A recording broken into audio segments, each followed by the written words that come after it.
So this is professional me, studiously.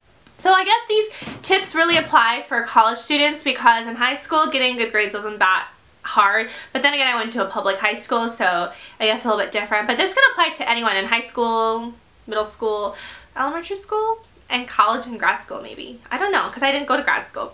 Okay, do you see a reflection in my glasses? Like, should I take them off? But I can't see. Okay, so how do you get good grades in college? Well, the thing about getting good grades is it's like a game. Now, this is I wish that I didn't have to say this. I wish that your grades could really be like a reflection of what you know and learn, but it's not. That's all bullshit. Like, the whole problem with the educational system or grading system is that it's really about how you perform on the exam, and that really determines your grade in college. Like, in college you'll basically have 1 or 2 exams and that is your grade. There's no such thing as like extra credit or like how hard you try. Professors don't care about that. All they do is they just care about if they can give a grade to every student, because they don't have time to really, you know, figure out how hard you worked. So this is what you have to do. You have to play the game, and playing the game means really knowing how to study and knowing what to study and knowing how to perform on tests so you can get A's in your classes. Now, I didn't realize this until my junior year of college and how to play the game, because I went into college thinking, oh, I'm gonna go and I'm gonna learn. I'm gonna read, you know, Friedrich Nietzsche and all these other great philosophers and try to philosophize about them and try to, you know, sit in the courtyard of Gothic architecture and write beautiful essays that will get published in Pulitzer Prize winning novels and all that. Like, that's the mindset I went through in college. I didn't think, holy shit, I need to graduate from this school to get a good job because we're not paying for me to be here just to philosophize about life. It's true. You're going to college to get a good job or to get into a good grad program, and you need to figure out how to get good grades so that when you apply, your GPA is higher than all the other bitches on that application list, okay? To realize that getting into a good college is a game, and a game is like you have to have a strategy. You can't just, you know, blah around, okay? So first thing is you have to choose classes wisely, okay? The classes you choose are going to have such a big impact on what your grades are.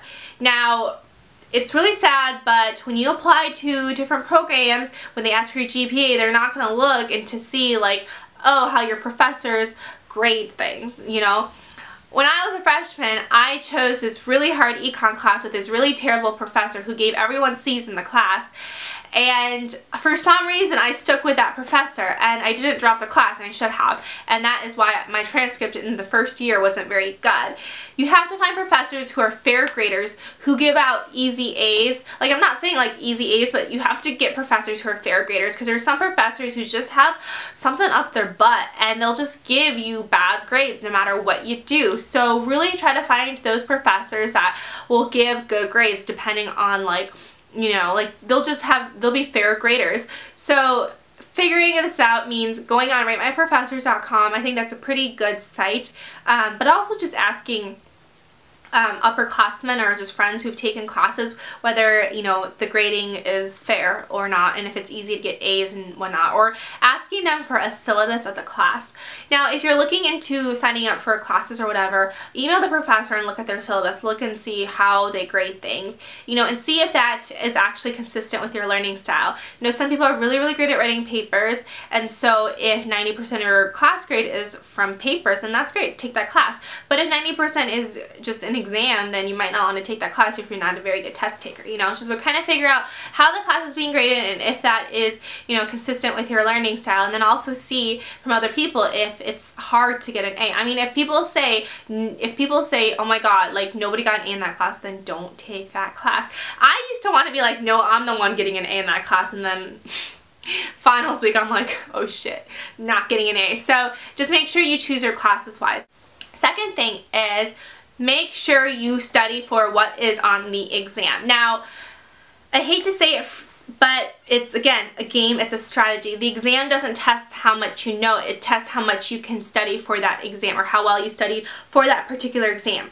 So you have to think like the exam, right? You have to think like the professor. And if you don't go to any class, I don't actually think going to class really helps that much, to be completely honest. For some courses, some of the classes I couldn't even understand the professor, and the professor confused me even more, so I didn't even go to class. But if you don't go to class throughout the semester, make sure you go to class the day before the exam, or like go to the office hours the day before the exam, or the few days before the exam. Why? Because the day before the exam, the professor will tell you everything that you should have learned from that semester, and they'll tell you like these are the 3 main concepts you need to know. And when they say that, make sure you know those 3 main concepts. Don't study stuff they don't mention in their office hours or in the day before their exam, because the day before the exam, they're going to answer people's questions, and they're going to really emphasize and hone on things that are going to be on the exam, because they're not going to like explain another whole class session of something that they explained a long time ago that's not going to be applicable to the exam. So really when you're in class, the day before the exam, or like the few days before the exam, and in their office hours, make sure you really understand what they are trying to do and test and what they emphasize on. You really have to kind of pick things out and really figure out what they're going to test you on.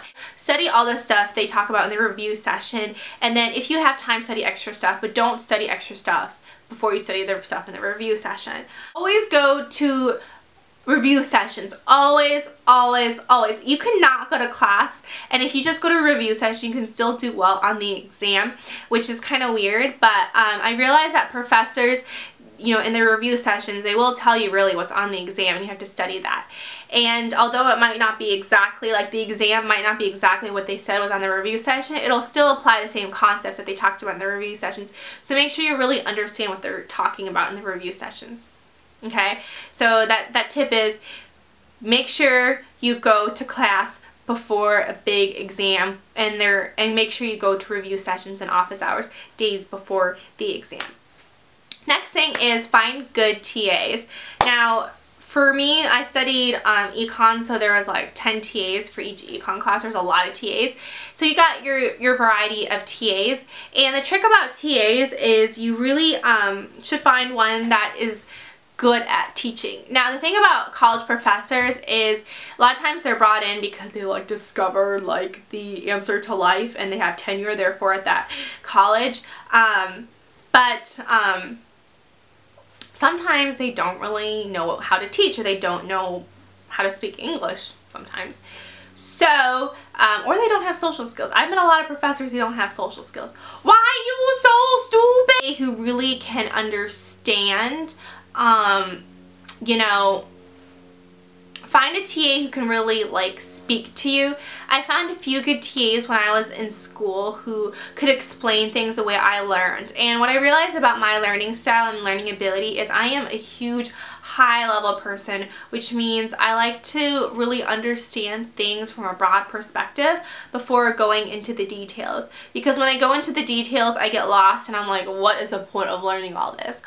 So I found this really good TA actually who helped me in econ a lot, because he would explain things from a very broad perspective and explain how all the concepts we learned from our other classes all connected. And because I've made all these connections, I could remember it much easier on the exam. So make sure you find a good TA. And sometimes it's actually better for you to just go to TA office hours or TA review sessions than actually the professor's class, because sometimes the TAs are better at teaching, I mean, college, it's all about teaching yourself material. You can't expect a professor to teach you stuff. Like, it's kind of like they just talk for 50 minutes and hope that you understand. I mean, some professors are good, but other professors, they just kind of prove things and work on, like, explain to them their research and stuff. So you really have to go to good TAs who can really explain things well.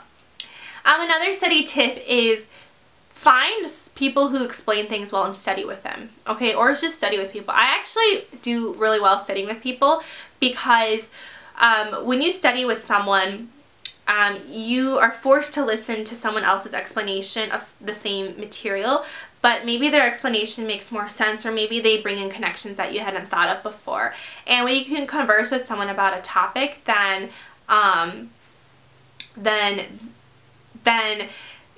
it just makes you have to think about the subject instead of memorizing it. And what I realized in college is it's all about thinking, not about memorizing. can really memorize, if you can really talk to someone, you know, analytically and critically about a topic, then you probably won't forget and you'll understand a lot more than someone just studying by themselves. I also think a great thing to do is to teach someone how to, a concept that you're like studying for, because when you teach them, you really have to think through it and you have to kind of be able to communicate it clearly, and then the recipient will ask you questions and, you know, kind of dig deeper, and you will be forced to apply different concepts and to think really critically about something. So just really be able to study with someone. It might not be your best friend, but just someone who, you know, you might not have that much in common with. So you won't talk about like social stuff and things unrelated to studying, but you'll be able to talk about the subject matter with them. I think studying with someone really, really, really helps.